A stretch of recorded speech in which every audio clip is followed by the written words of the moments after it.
Hello, everybody. Morgan Larson here with the Bliss Real Estate team, and it is mid-March here, and so we're going to do a little bit of a market update. Check how things are progressing this spring. So, well, it's actually technically not spring until Sunday, but that'll be our first day of spring, and we are deep into the selling season already. It has been a crazy couple weeks, really, and so let's take a look at why. Why is this spring developing the way that last spring developed?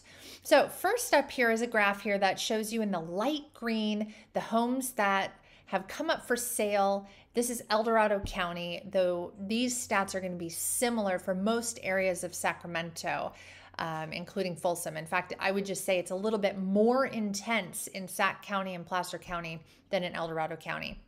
Still fairly intense in our county here. Okay, so light green is for sale. Dark green are the houses that have sold each month. This is showing the last 15 months to starting in December of 2020, where we had 208 homes for sale and 292 that sold. And you can see that was actually quite low inventory, the lowest I'd ever seen in 11 years of selling at that point.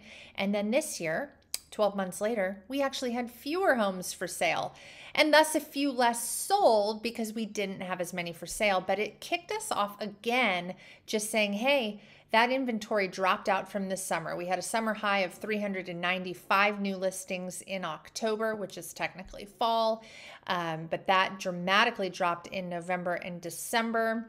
Kept sort of even keel in January, had a few more new listings, about the same as the previous January.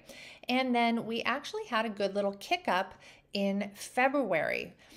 Several listings higher than the February before, so 223 new listings this year versus 194 new listings last year, and about actually a few more sold last spring, 199 listings versus 172 this year.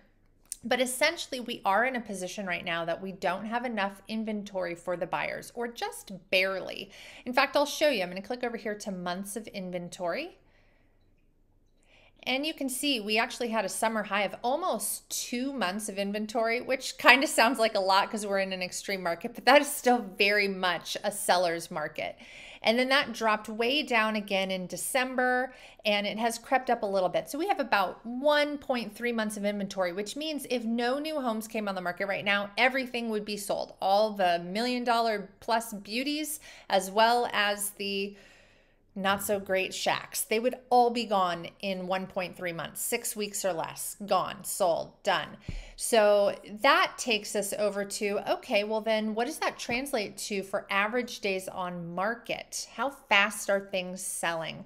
We have had a little bit of a creep up here in the fall. And that's largely because remember when I showed you that we had 2 months of inventory? That's because things were taking longer. People got very ambitious on their asking prices. We also had a little bit of buyers disappear over the summer, maybe because of the heat, maybe also because of the Caldor fire. There was a few different things that came into play toward the end of summer, early fall. So our days on market crept up, but they have dropped again.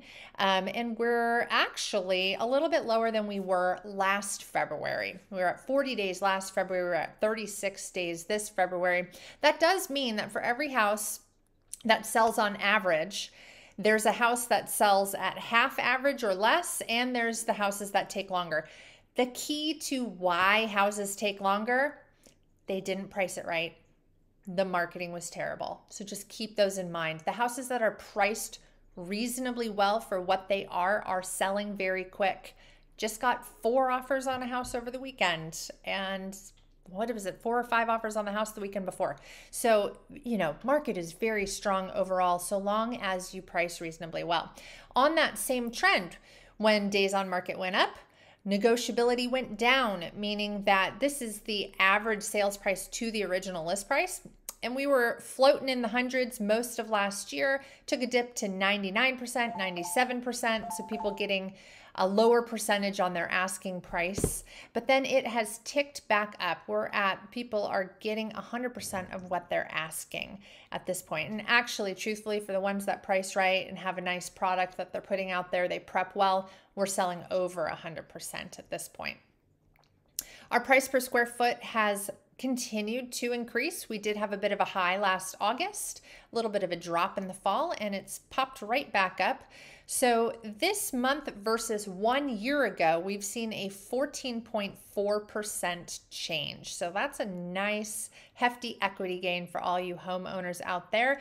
And for those of you that are looking to buy and wondering what that means, it means that we have all signs pointing towards continued equity growth, probably over the next 2 to 5 years before we see another market dip. We really need interest rates to be quite a bit higher, and we need quite a bit more inventory before we're going to see any hits taken in our equity. So if you're a home buyer, the sooner you get in, the more equity you're going to grow over the next several years. If you're a home seller, yes, you can feel free to hang in there and wait. But if you're interested in moving, there's no time like now, because you are buying into a similar market, whether it's here in Dorado County or whether it's in Tennessee. You're going to be seeing similar conditions, similar equity raising, prices going up, etc. So I hope this is really helpful for you. If you have any questions about your specific home, your specific scenario, because everybody's is different, I certainly would love to chat with you. So give me a call or shoot me an email, or even just reply in a message. So follow along for more tips on my Instagram at Morgan Larson Realtor. Follow our YouTube station, or just continuing receiving these emails. Take care, friend. I will see you next week.